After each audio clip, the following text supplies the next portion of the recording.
Good afternoon, and welcome to EHS Today's webcast, Stairway Design for Safety and Ergonomics, sponsored by Lapeyre Stair. My name is Adrienne Selko, and I'm the Senior Editor for EHS Today.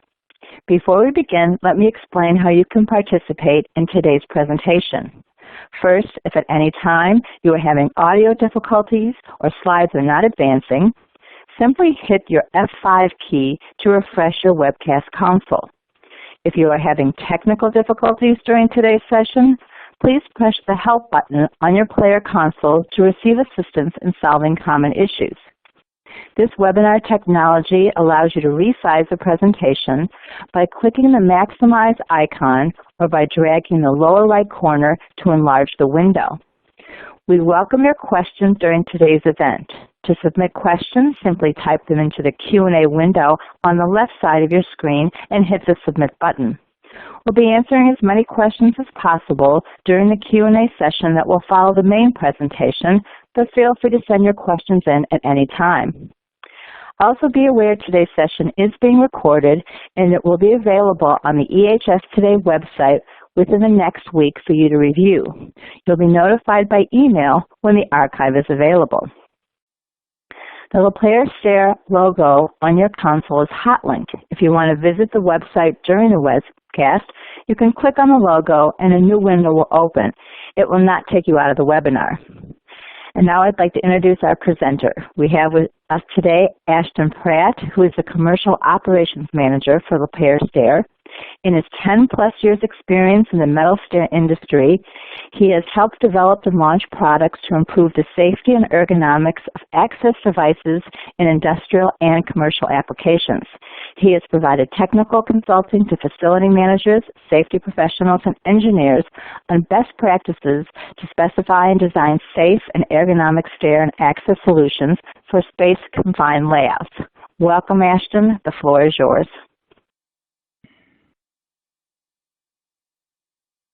All right, thank you, Adrienne. And hello, everyone, and welcome to today's presentation, Stairway Design for Safety and Ergonomics.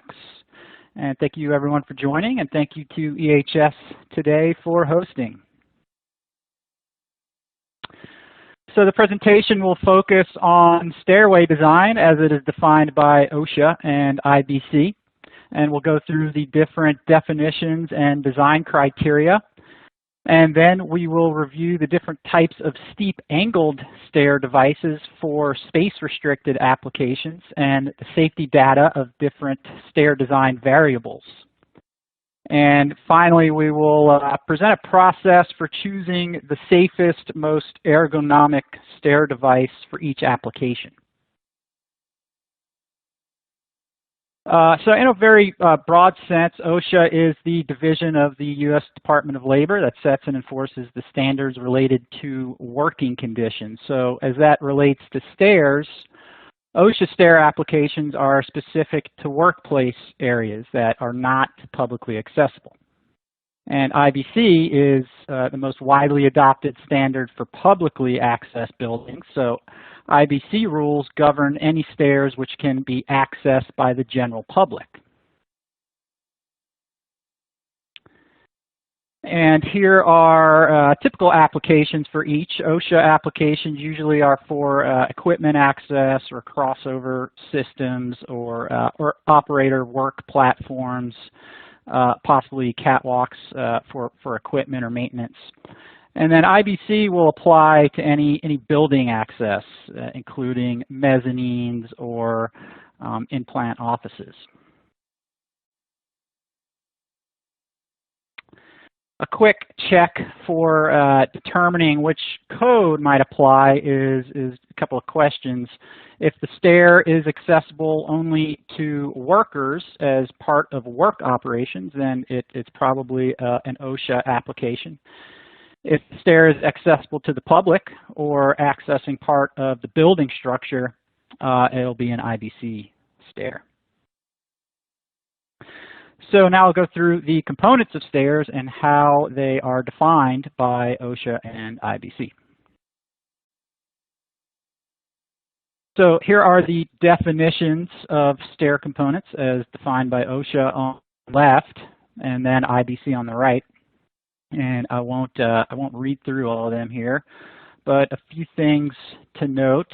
OSHA defines the term standard stairs as any fixed stairway that is not a ship, spiral, or alternating tread type stair. So it gives that definition in an attempt to clarify what is not a standard stair and what I will call non-standard stairs types. And then that definition is later used to define how the different non-standard stairs can be used. And then OSHA also has specific criteria and definitions for fall protection, which IBC, they obviously require fall protection, but it does not give any sort of general definition of fall protection. All right, I'll go through the design criteria for the stair components. First, relating to the fall protection, OSHA describes the duty and definitions for fall protection systems in section 1910.28. And it says the employer must provide fall protection for any walking surface with an unprotected edge that is 4 feet or more above a lower level. And then it defines 3 types of fall protection. A guardrail system, which would apply to a stairway, a safety net system, or a personal fall protection system, which applies to ladders. And then all OSHA stair and ladder applications will need to have one of those 3.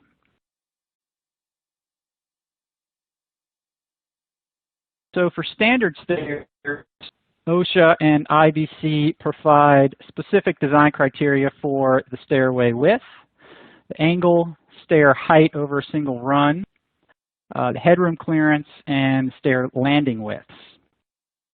For stairway width, OSHA allows a minimum of 22 inches, and IBC has an absolute minimum of 36 inches, and then that minimum increases based on the occupancy.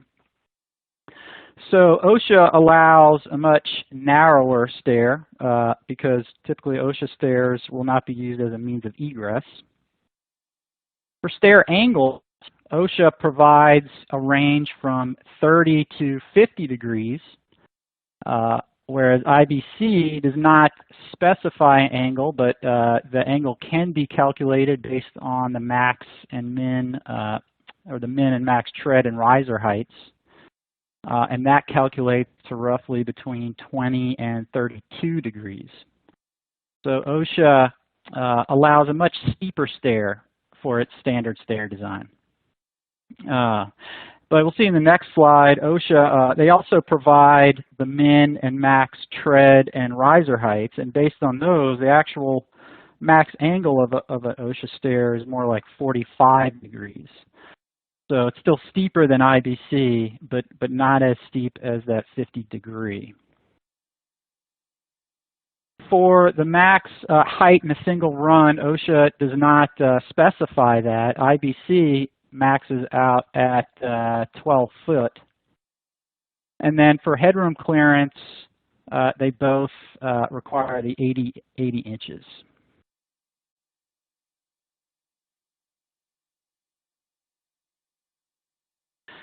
Both OSHA and IBC specify criteria for treads and risers.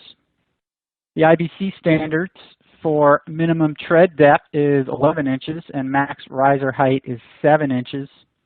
And those standards were introduced, I believe, in the 70s following research which suggested that those were the critical dimensions to support 99% of the general population to keep a stable, upright posture and reduce the likelihood of misstep. OSHA allows for a 9.5-inch tread depth and a 9.5-inch max riser height. And those standards were introduced in the 2017 update to the walking working surfaces.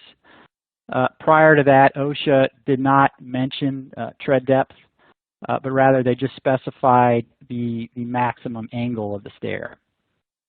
And OSHA adopted the tread depth criteria to be more consistent with the other stair codes like IBC and NFPA, although they did allow for a much steeper stairway with a reduced tread depth. So the 9.5-inch tread depth versus the 11-inch of IBC.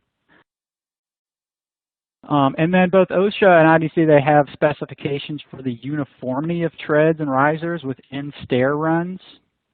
And the reason is that uniformity has been shown to be a major safety factor in the design of stairways.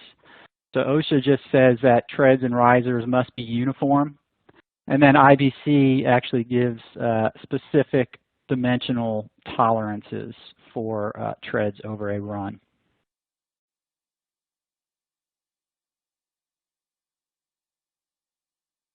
For guardrails and handrails, IBC and OSHA specify the overall guardrail heights, the openings, handrail heights, and handrail clearances.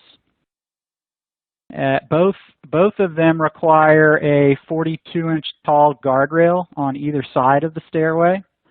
OSHA allows for plus or minus 3 inches on that, so it does allow it to be a little lower. And then in the 2017 update, OSHA introduced a requirement for a separate handrail on at least one side of the stair, depending on the width. Anything wider than 44 inches requires 2 handrails. And then IBC requires 2 handrails on both sides. A quick note on the OSHA compliant handrail, because there's been a lot of confusion as to the need for a separate handrail on OSHA compliant stairs. And the way that the 1910.29 section has been worded, particularly an image that was provided there, made it a little confusing as to whether the old rail with the top rail acting as the handrail is still allowed. And that's been clarified in interpretation memoranda that the separate handrail is required. And that's because the stair guardrail must be 42 plus or minus 3, but the handrail is at 36, so there would be no way to design to meet both of those requirements.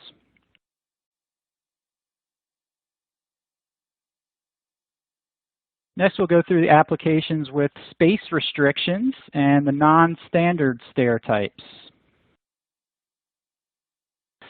So for space restricted applications, steep angled stairs and ladders are used to reduce the horizontal run of the stair, which equates to using less floor space.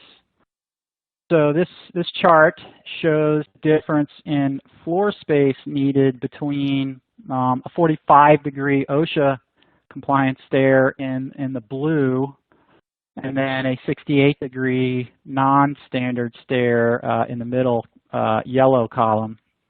And it's showing the space needed over the same vertical heights. And so the 68-degree needs less than half the space over the same vertical height, and the savings increases as the vertical height increases.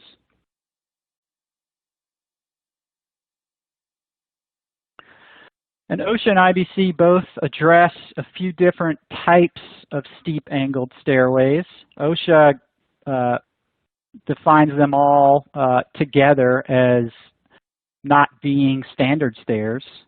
And so that group includes the alternating tread type stair, the ship stair or ship's ladder, and the spiral stair.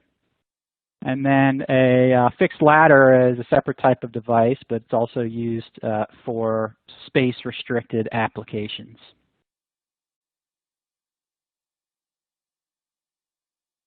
So when is it okay to incorporate steep angled or non-standard stairs? IBC provides specific use cases for the different devices.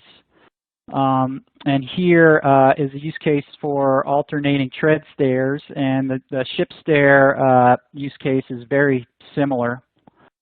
So in that case, alternating tread stairs can be used as a means of egress for unoccupied roofs, mezzanines up to 250 square feet, serving up to 5 occupants, guard towers, observation stations, and control rooms, and that's it. OSHA is more general, stating that spiral, ship, or alternating tread stairs are used only when the employer can demonstrate that it is not feasible to provide standard stairs. And so going into the OSHA definition in a little more detail and how to interpret it, OSHA, again, states that spiral, ship, or alternating tread type stairs are used only when the employer can demonstrate it is not feasible to provide standard stairs.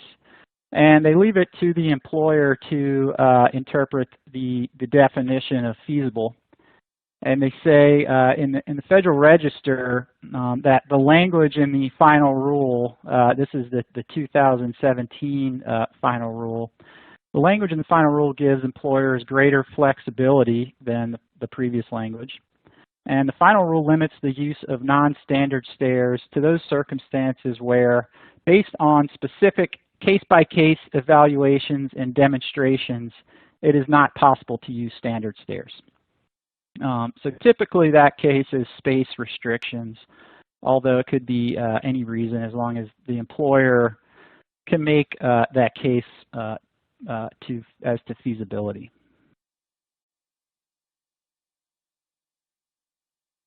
So now we'll go into the concept of tread depth and some other safety factors for the design of stairways and steep angle devices.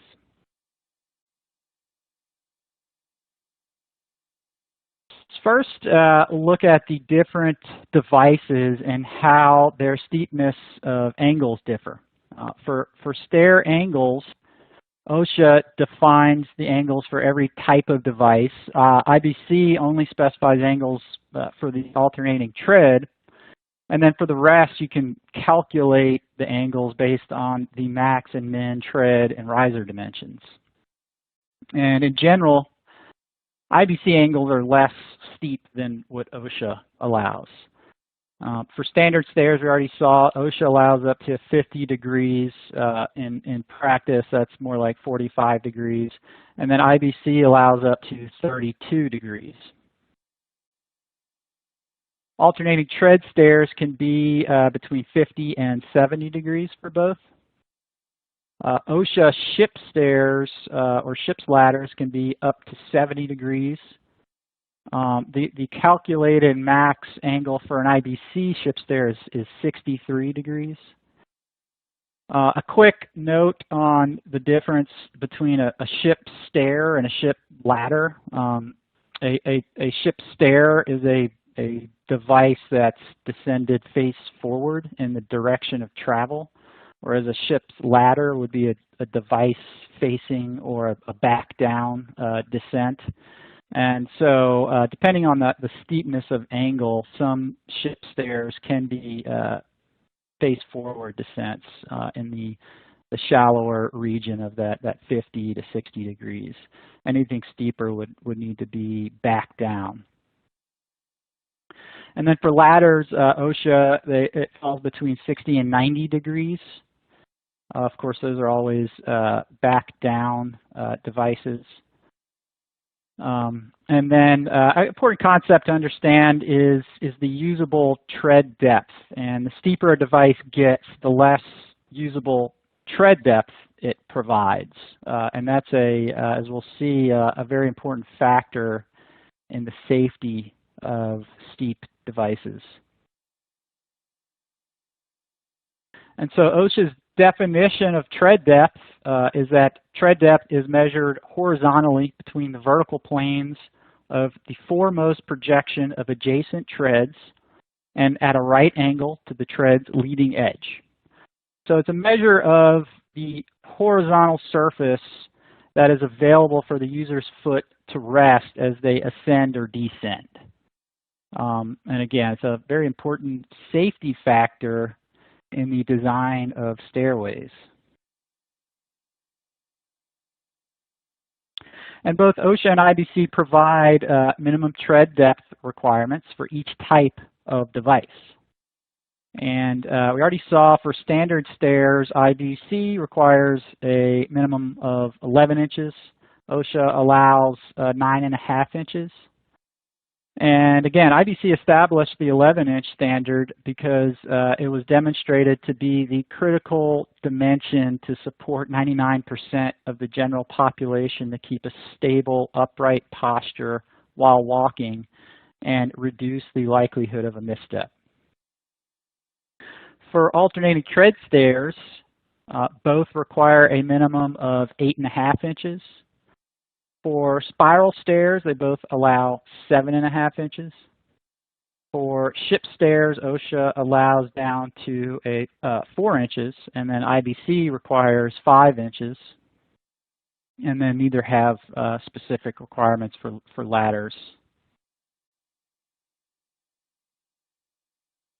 And so from the preceding slides, we saw that tread depth decreases the steeper a stair gets. And the reason is that as the stair gets steeper, the tread above becomes an obstacle to the tread below. So for standard stairs, that's not an issue because the stairs are at a shallow enough angle that it still allows for a full tread depth for the user. But with steep stairs, and particularly with ship stairs, the tread encroaches to the point where the user is only allowed typically less than half a foot length. And then alternating tread stairs attempt to solve that problem by removing the unused half of the tread above to allow for more usable tread depth at much steeper angles.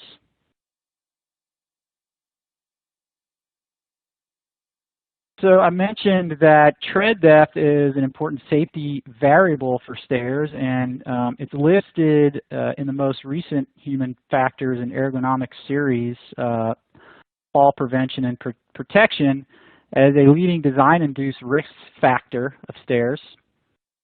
And the reason is that as tread depth becomes narrower than a foot length, missteps become more frequent. And shorter treads give insufficient foot support and cause postural instabilities. So, and then they list a number of others. I mentioned inconsistent dimensions in treads and risers is also an important factor. And they have a number of other design-induced factors here.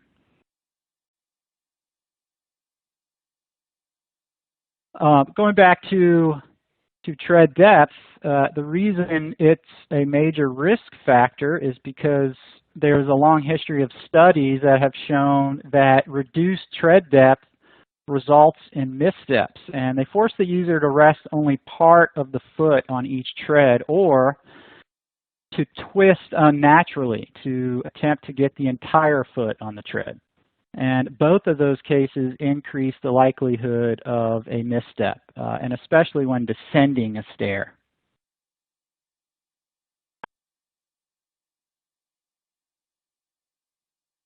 So, and then this chart shows a metric developed to measure the perceived difficulty in descent of a stairway.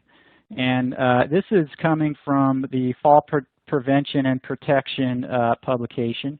And Hisao Nagato of the Ohara Memorial Institute for Science of Labor in Japan describes a measurement he developed and calls the Z-index value. And it's a metric for measuring the perceived difficulty in descent of a stairway.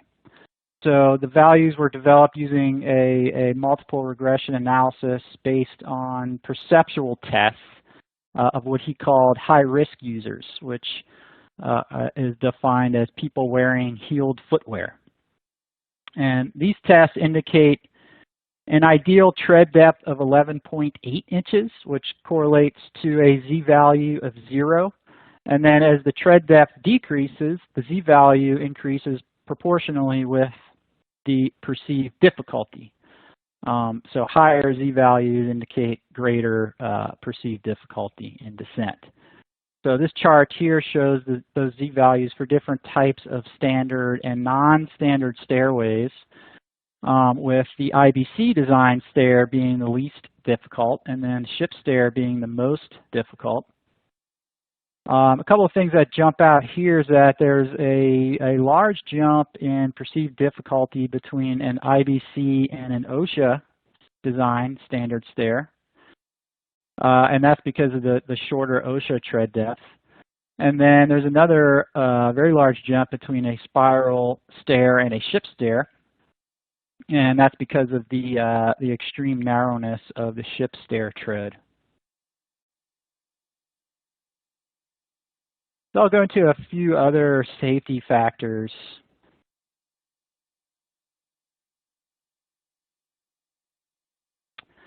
First is a face-forward descent versus having to back down a device. So assuming that a device provides adequate tread depth, a face-forward will generally offer a safer and more ergonomic way to descend a device. And that's because of a few reasons. For one, the user's center of gravity is over their feet, and that improves user stability, which is an important concept to understand because it's the most important risk factor in falls from ladders. Next, face forward allows for a upright position and a neutral body posture to improve comfort and reduce strain on muscles and joints. And I'll show in a few slides how backing down ladders is a significant cause of musculoskeletal disorders. And then allows for the user to see where they are going to avoid obstacles. So falls from ladders are a major safety hazard in general industry, which I'll show that number in a second. And user stability is a major cause of falls from ladders. In one study, it accounted for 55% of falls, and in another, it accounted for almost 35%. And that would be caused by loss of balance or losing hand grip, slipping, or being struck by an object. So in a face-forward device with adequate tread depth, the user's center of gravity is over their feet, which improves stability, and something like loss of hand grip would not necessarily result in a fall because the user is balanced over their feet. And obviously, preventing falls from ladders is a very primary safety concern because falls from ladders account for 20% of all fatal and lost workday injuries in general industry.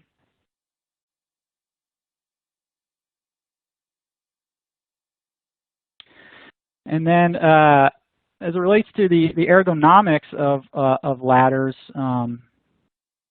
They are a major cause of musculoskeletal disorders, and that is because they place an enormous amount of stress and awkward positions on the user's back and arms and shoulders and other joints and muscles as they ascend and descend.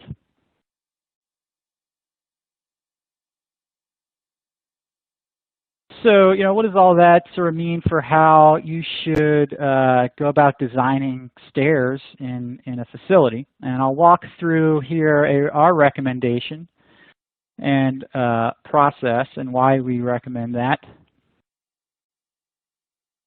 So in general, we recommend choosing the stair with the greatest tread depth that fits the application. So the first question is there a space constraint? And if there's no space constraint, we would recommend using the IBC designed stair with 11-inch tread depth because it provides the highest safety and ease of use. And we saw that IBC stair design is greatly superior in reducing the perceived difficulty in descending versus an OSHA stair with a 9.5-inch tread. But if there is a space constraint and it's an OSHA application, we recommend using a standard OSHA stairway if possible, with a 9.5-inch tread depth. And then if not enough space for a standard stair, choose a non-standard stair with the most usable tread depth. And then finally, at that point, if still not enough space, we would recommend doing whatever you can to prevent the use of a ladder, as it is the least safest device. And only when all alternatives have been eliminated would we recommend the ladder.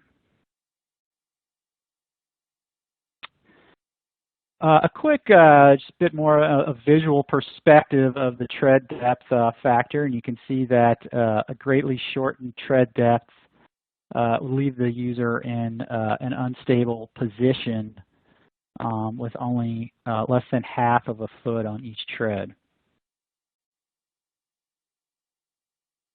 And then a quick video showing the difference of a device with a adequate tread depth versus a device without adequate tread depth.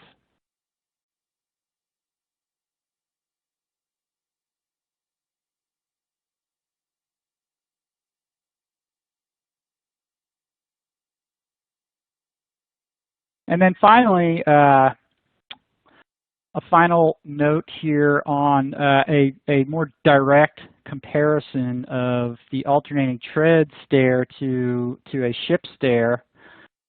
Virginia Polytech Institute conducted a study directly comparing the alternating tread stair versus the ship stair.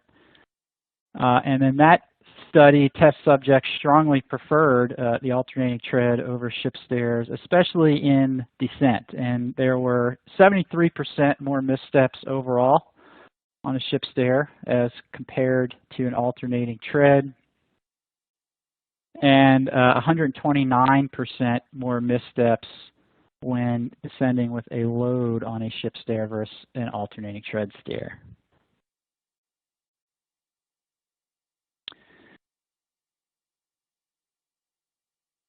And yeah, that'll conclude my presentation, and I'll now pass it back to Adrian to start with any questions. Okay, great. Thank you very much. We have some questions, but we have time, so please go ahead and submit any more questions you'd like to ask. And as Ashton is answering the questions, we'd like to ask you to please take a moment to complete the feedback form that is on the left side of your screen. Okay, we'll jump into the questions. I have a roof ladder that goes straight up on a wall 18 feet to another roof. Is there a cage required around the ladder? Yeah, so for ladders, my understanding is that cages are no longer allowed as fall protection. So the answer would be no. I think anything above 24 feet from one floor to the next requires a fall protection system, which I think for a ladder is you would need I'm forgetting the terminology for that particular harness device that you would need there. So for a ladder, yeah, you'll need something anytime it's over 24 feet in height. Okay, this question asks if you can please repeat the difference between a ship stair and a ship ladder, and to confirm that ship stairs or ship ladders can be used in an industrial setting. Yes, so a ship stair would be a device that is designed to walk down face forward. And then a ship's ladder would be a device designed to back down like you would a ladder. So you would face the device. And a ship stair is allowed to be used anytime the employer can demonstrate that it's not feasible to use a standard stair. And that is usually because of a space limitation. Okay, this question is, how do I determine whether my stairs need to comply with OSHA standards or IBC standards? So going back to the process for determining if it's an IBC or OSHA, OSHA application would be only generally equipment access or something that's not publicly accessible, whereas an IBC would be used as a means of egress by the general public. Okay, what is the proper way to walk up and down a ladder? The proper way to walk up and down a ladder, the ladder is always going to be device facing. So that would be the proper way. A stair is traveled always in the facing the direction of travel. So an alternating tread stair, you walk down, face forward in the direction of travel, as you would any other stair device. And again, a ladder is always a device facing. Okay, and this question is, at what height does OSHA require a step, and does IBC also have this requirement? I'm sorry, I missed the word. Does OSHA require what now? Sure. Okay, so the question is, at what height does OSHA require a step, and does IBC also have this requirement?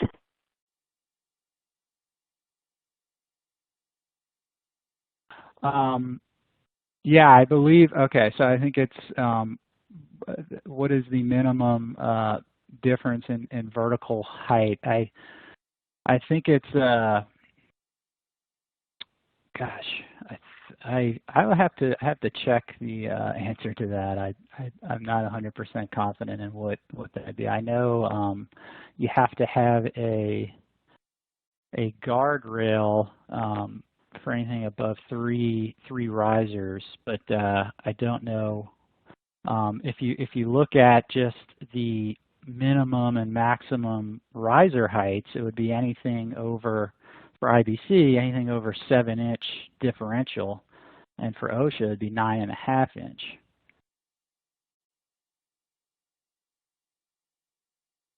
Okay. If that's yeah. Okay. You can also send an answer. We'll have these questions that you could reply directly.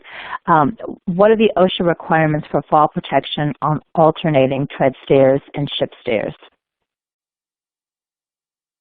Yeah, so alternating tread stairs and ship stairs are required to have handrails on either side, which act as an integral fall protection. So there's no need for an additional fall protection system. Okay, I think you might have answered this, but if not, I'll ask it. What is the correct way to walk down an alternating tread stair? Yeah, the correct way, again, because it's a stair device, is to walk down face forward in the direction of travel. Okay, and is there a top rail or a mid-rail requirement for ship stairs? There's not a mid-rail. I think the requirement is a stair rail. So OSHA defines stair rail as a guardrail, which also requires a separate handrail. A ship stair does not require a separate handrail. I believe the only thing it does require is a minimum opening of 19 inches, maximum opening of 19 inches on that handrail. There's no other. There's a height requirement as well. I believe it's 32 or 36 inches. Okay, so this question is, the mining industry is regulated by MSHA. It's based on OSHA, but sometimes standards are different. So they're asking, do you know if stair standards are the same for OSHA and MSHA? I do believe there are some minor differences, and I am not completely up to speed on the MSHA regulations, unfortunately. Okay. Okay. Next question, is there any recommendations or guidance for coefficient of friction for anti-slip? There are, and the OSHA has a requirement. IBC and NFPA and ADA also have their own requirements. Off the top of my head, I wanted to say it's something like a 0.5 coefficient of friction, but I have to go back and refer to that. But there are requirements for that. Okay, this question is, I understand the difference between a ship stair and ship ladder is determined by the direction the user faces on the stair or ladder. How do you determine the design intent? Generally, it's the angle of the device. So if it's a 50-degree, 50-degree ship stair is technically a ship stair, but it can still offer enough tread depth to be face forward descent.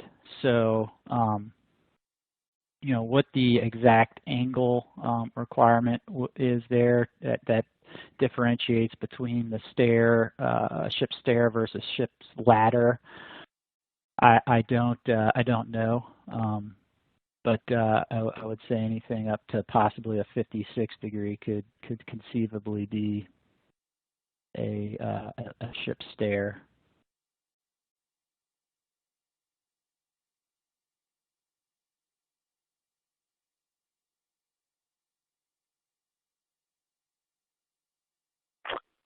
Okay. This question, sorry. Is there any guidance for trend and nosing color contrasting to prevent slip strips involved?